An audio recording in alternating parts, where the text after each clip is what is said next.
Smiling Friends by Zach Hadel and Michael Cusack hit the ground running with its first season, with an overwhelming amount of jokes, breakneck pace, and crazy, eye-catching animation. It's rare for a show to fire on all cylinders so early in its run, and clearly people have caught on. The buzz for this project is near impossible to avoid, and today I want to discuss different elements that went into the show's success. Before Smiling Friends, Zach worked on Hellbenders, a series of animated YouTube shorts starring Zach and Chris O'Neill from Oni Plays. Zach and Chris get into weird situations. It came out in 2012, and is in the vein of animated shorts at the time, like As If Movie or Ed's World. I watched it in middle school. Maybe this is why I'm brain dead. Jokes are quick and irreverent, and the animation team is small, a few friends trying to make each other laugh. It isn't the sort of thing a focus group would approve, and when the show was pitched to Adult Swim in 2015, it was rejected.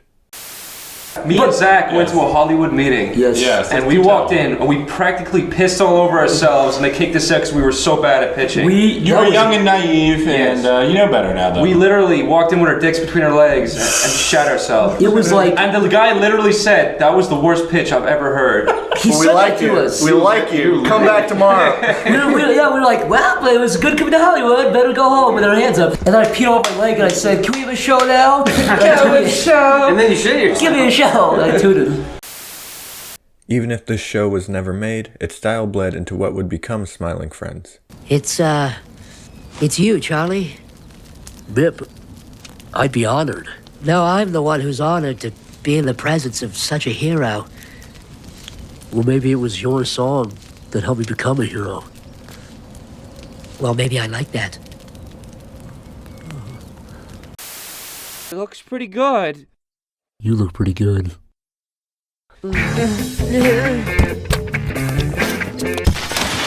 These jokes are in touch with modern meme culture, which helped make Smiling Friends successful.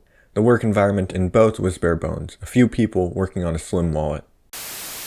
The entire budget of our whole first season, all 8 episodes, was about the equivalent of one episode of Family Guy. All the MIP animation of all that frame-by-frame shit, that was done. That was not a huge budgeted thing. That was very little budget with very, motivated, very talented people. So, it's fine because we wanted to challenge. Sorry, it's no, go ahead. I was just going to say we wanted to challenge ourselves too. We knew, the Adult Swim budgets are low, and that's the whole point of Adult Swim. But we wanted to see how far we could push our dollar, how far we could push people. So we had an amazing team. It was just it was hard for them and us and pretty much everyone because we're just pushing as far as we could go with it. And we would always tell people, at the end, it will be worth it. It will be a good show. Another element of Smiling Friends that's similar to Hellbenders is the animation. I've seen far more fan art for this show than most others, and there's a reason for that. Each of the main characters has a unique, distinctive design, easy to tell apart from each other and from any other show on air. Most adult animated shows either look like Family Guy ripoffs or Rick and Morty ripoffs, so the bizarre, misshapen characters of the Smiling Friends world stick in people's minds far more. We have ketchup packets, Bakshi Lord of the Rings references, claymation, frogs, shrimps, and the average Redditor. But even these designs aren't the whole style of the show. In several episodes, we have real-life interludes at the start and end of the episode. It isn't easy to blend so many styles into one show and keep it coherent, but Smiling Friends does it flawlessly. In the Halloween special, stop motion is used to make the episode more scary. Glenn Hunwick was brought in to do the claymation, and the few glimpses we get of the monster before it's revealed are more scary because the style is so alien to the show. When the monster is finally revealed, it sticks out, but it isn't jarring either. The crazy style also helps with another element of the show, the pace. The show fires jokes rapidly, and the smoothie blend art style complements this, making the viewer feel anything can happen in this universe. A good example of this is the Renaissance Man. At the start of the Frowning Friends episode, Charlie reads an article about the Renaissance Men coming to town. By the end of the episode, after everything has wrapped up, the Renaissance Men come into town and kill Grim and Gnarly. Fire! They look like regular people, by the show's standards, which makes them stick out, and their movement is stiffly animated, little hops. Instead of animating it too lifelike, the choices in style and movement add to the writing by highlighting its absurdity. Speaking of writing, the third element that makes the show a success is the writing. Pim and Charlie are the backbone of the show. Pim brims with positivity, but he's also naive towards real-world suffering. In the pilot, Pim wants to help Desmond while Charlie would rather leave. Pim tries to help by introducing Desmond to family, friends, and fun, but none of these work. Family can have issues, friends are hard to make, and fun doesn't last. When faced with that, Pim crashes. Charlie, honestly, doesn't seem to care, and only views smiling friends as a job, but he's the one who points out that Desmond only needed a purpose to be fulfilled. In the Shrimp episode, Pim and Charlie are hired to help Shrimp get through a breakup. Shrimp doesn't go outside and plays video games all day. Pim tries to get Shrimp and the ex back together, while Charlie tries to get Shrimp out of his old clothes and into the gym. At the end, Shrimp gets a new girlfriend through luck. Honestly, you can't plan for a relationship. Shit just happens when it's meant to. Oh, come on, Charlie. Let's just do one quest.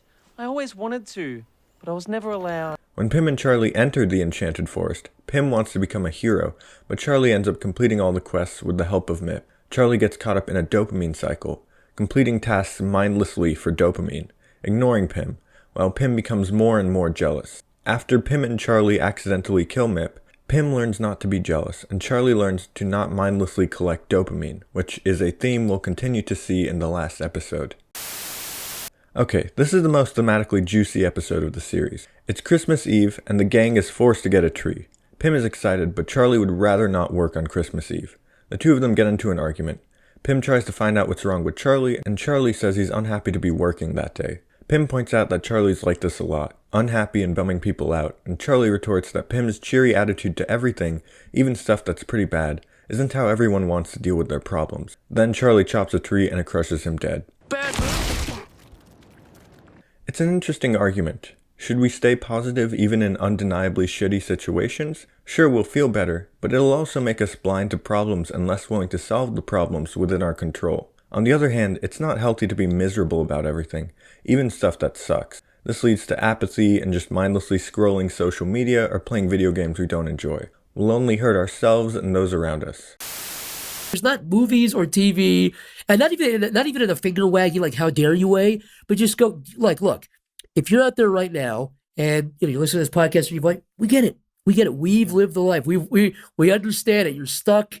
You're not exercising. We're not saying embrace it too. Like there's a lot of shows that kind of put that message across and say embrace it. Like it's in the zeitgeist now, it was to be like, oh, like it's cool to be like lazy and do nothing. It's like we do it in a way where it's like, no, this is actually like not cool. Like it's actually lame to you're but unhappy, and we know did it because we're unhappy too. And the reason we're saying is because we were there. We were Satan on with like smoking on the vape and going, oh fuck, I've got all these emails to go through. It's like we relate. Yeah, we lived it. Anyways, Charlie has to get through hell and help the devil with his similar problems. Horns doesn't feel like working and has a vaping addiction, but the solution is working on his tasks. When this is done, Charlie gets sent back to the land of the living, and that's a wrap on the season. Smiling Friends combines creative animation, smart writing, and funny jokes to bring a refreshing experience to animation fans. Season 2 is coming out soon, and personally, I can't wait. Thanks for watching. Make sure to subscribe, like, and leave a comment. See you in the next one.